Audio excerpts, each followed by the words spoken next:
We are joined by New South Wales Senator Hollie Hughes. Senator, welcome to Spectator TV.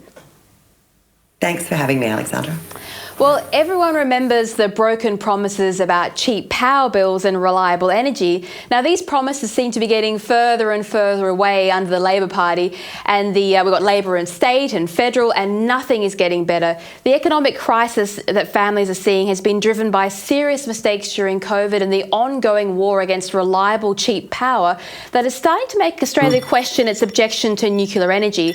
After all, we are the only OECD country that does not use nuclear power, despite having the largest natural resource of uranium in the world and the most stable geological conditions. Now, there are over 140 nuclear power plants in operation in Asia, with 40 under construction and 50 more being planned. Yet Chris Bowen is calling Australia ambitious. Our nuclear things lies and fantasies. Senator, is nuclear energy a possibility for Australia, or is it, as Bowen says, a fantasy? Well, I don't think we want to take anything Chris Bowen says as fact. We know that he has consistently, whatever portfolio he's in, has made an absolute hash of it. So I don't think we would ever rely on Chris Bowen for what he's saying. The biggest problem in Australia, though, is through the EPBC Act, there is a moratorium on being able to even discuss nuclear. And at the very, start of this issue, we are just simply asking that that moratorium be lifted. And that'll allow then people to start to discuss nuclear energy as a possible option, to have a look at the different types of nuclear energy that do exist and start to make the commercial case for it. And, we know that the climate czars with the Teals, Labor, the Greens, it's all about renewables and net zero and getting rid of all emissions and shutting down coal. But everyone else around the world has realised that's looking at these sorts of targets, that the only way it is possibly achievable is by putting in zero emission nuclear as part of that mix. But yet we, sitting here with the best uranium in the world that we send to other countries, cannot even have a look at it. It's just insanity. Well, you're quite right. I mean, nuclear energy needs a market, and there cannot be a market while ever there is a ban on nuclear energy in this country. Now, you, along with Senators Matt Canavan and Ross Cattle, presented evidence that it's time to remove this ban on nuclear energy. Now, nuclear energy is, without contest, the energy source that presents the lowest emissions for the highest return with the most grid stability. Are you surprised by the increased kickbacks from Labor, the Greens and the Halfway House Teals, who claim the world is under imminent threat from global boiling and yet refuse to even entertain a discussion about the world's lowest emission technology that can support a grid?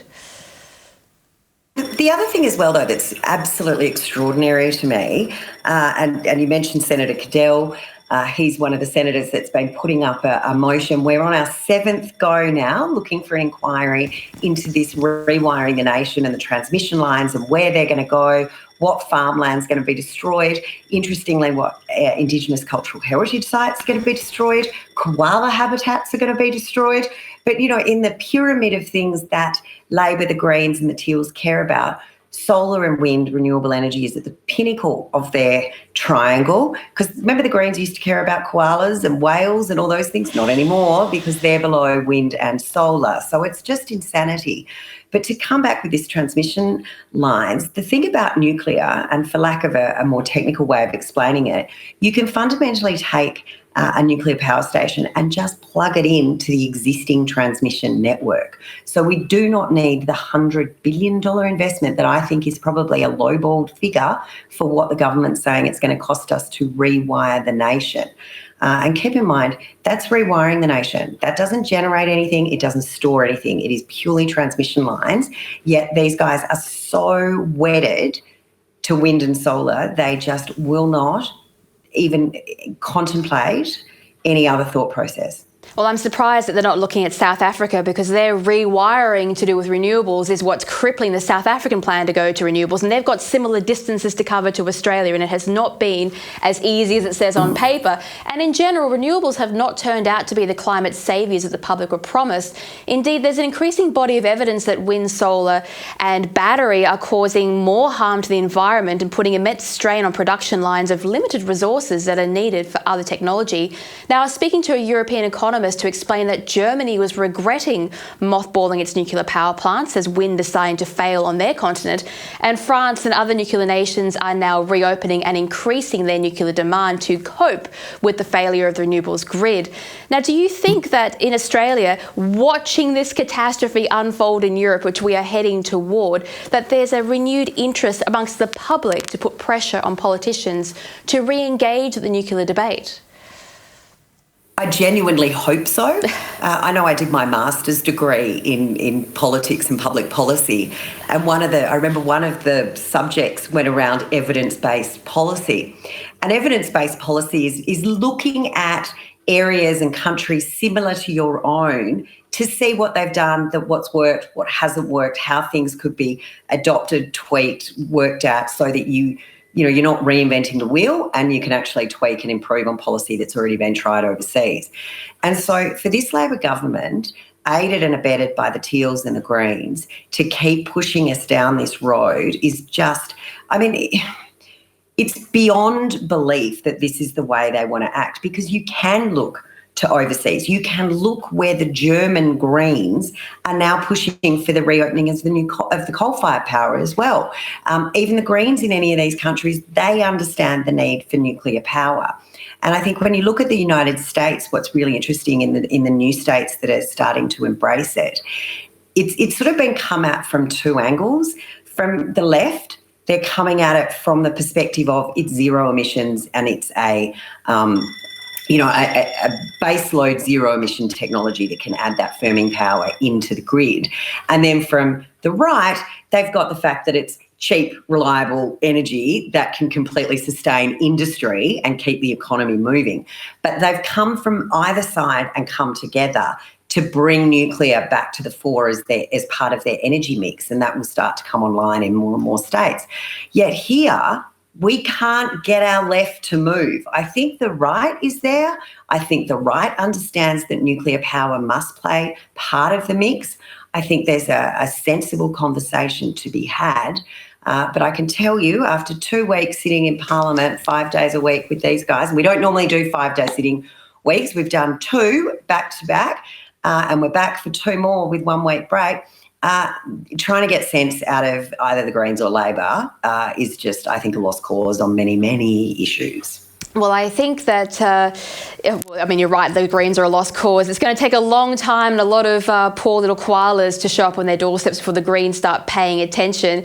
But what we're seeing, New South Wales is going to be the first state to go nuclear if anybody goes nuclear. We've already had several nuclear power plants built here for other purposes, but they're effectively the same thing. Now, everyone loved renewables. Everyone loved wind turbines when they were on paper, but we've started to see a huge backlash to these things when they're physically being built. So while no one was listening to farmers who were complaining about their land being destroyed, now they want to put offshore wind turbines in front of everybody's expensive houses and across all of our pristine beaches. Well, that's a different story, and a lot of these wind projects are being stopped, and I suspect that the backlash is going to be too politically bad for them to continue with this. That means that we need a solution. Do you have a feeling that the renewables dream, this idea, this utopia, is going to collapse here as it has collapsed in Europe, and that we will need to have some kind of solution put forward soon? Because I don't see how it can continue on like this. Yeah, look, it'll be interesting to see how this plays out, because one of the things that you notice about those people who say climate change is their biggest vote driver, it's the most important issue to them, they want net zero, they want zero emissions, as long as they don't have to pay more for it, and as long as they don't have to see the new infrastructure that's required. Because, if it's happening out in farmland, and those people living in the eastern suburbs of Sydney, or even up in that Hunter region living on the coastline, if they don't have to see it, it's fine. It's wonderful. It's all new technology. But when it comes to their backyard, and we've seen in Sydney, there was a proposal to 2 councils, Waverley and North Sydney, from recollection, that they needed to put in this battery, which is about the size of a shipping container, for the excess power that was coming off all of their solar panels in their homes, to store it. And it was going to go in a park, all covered in Indigenous art, because, these are all areas that voted yes as well. But no, there was massive objections and said, no, we're not having them in our area. So it will be interesting to see when these people that push so hard for this agenda are faced with the reality that they are going to have to see some of this infrastructure required, because renewable energy, the very base of it is it needs to be generated close to the source. It is so much is lost in transmission that it will need to be, generated and stored quite close to the source. So these NIMBYs are going to find themselves in a situation whether they either get their renewable with the big battery on the side of their house and all of these things that go with it, or they're going to have to start saying, well, hang on, maybe this idea isn't the best one in the world. I fear we're not going to see a change in policy until we see a change of government. And I think that's the reality. Albanese, Bowen, Plibersek, the whole lot of them are so wedded to this renewable target.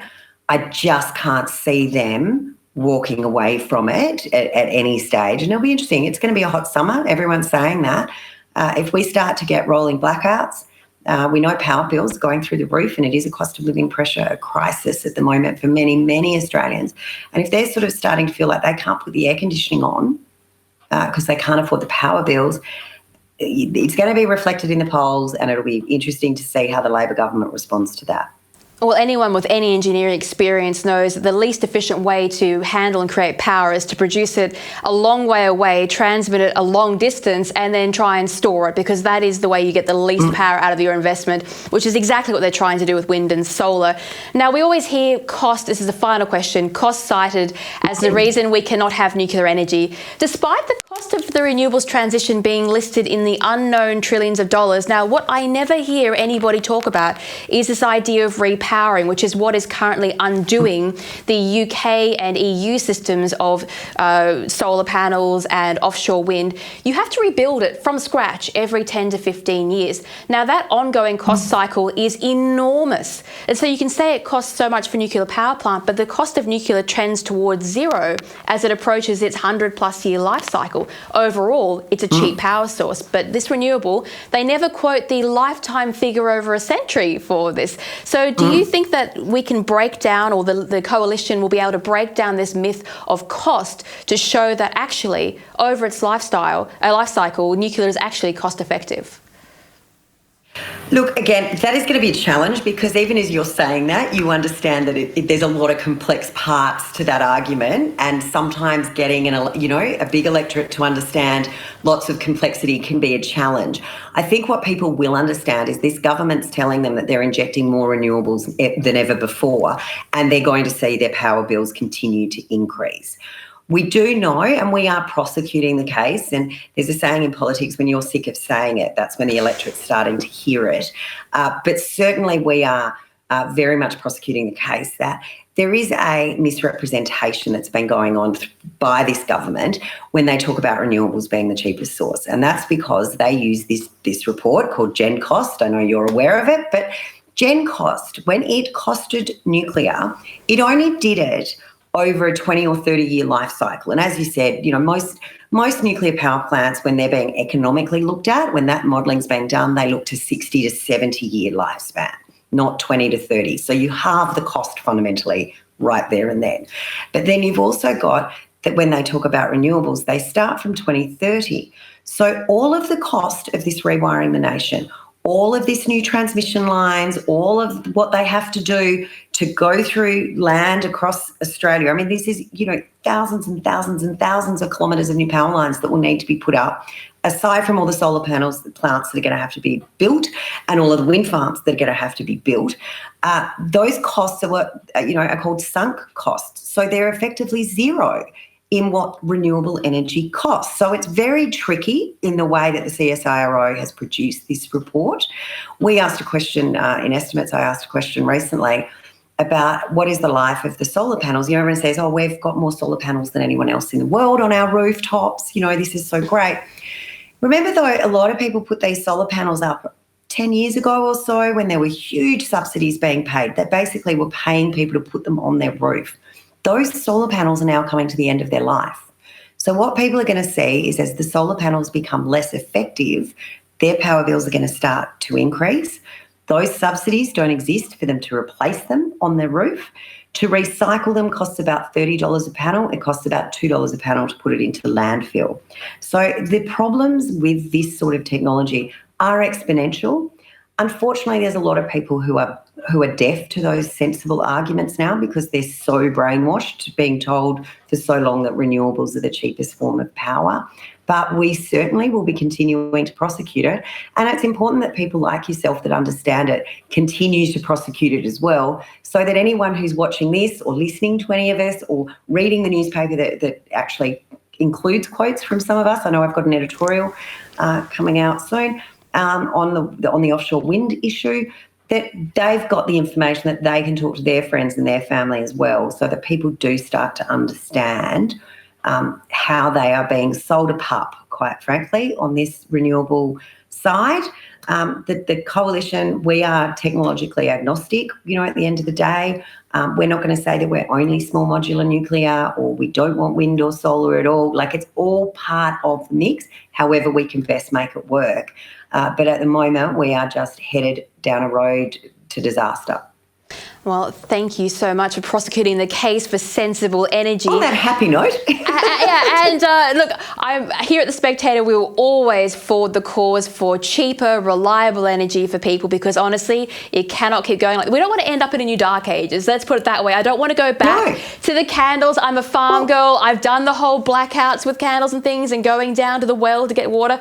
I don't think the millennials and Gen Z are going to cope with that one so well. So fingers crossed that people hear your words and we start having a sensible discussion about energy. But thank you for joining us here today on Spectator TV. Thanks so much.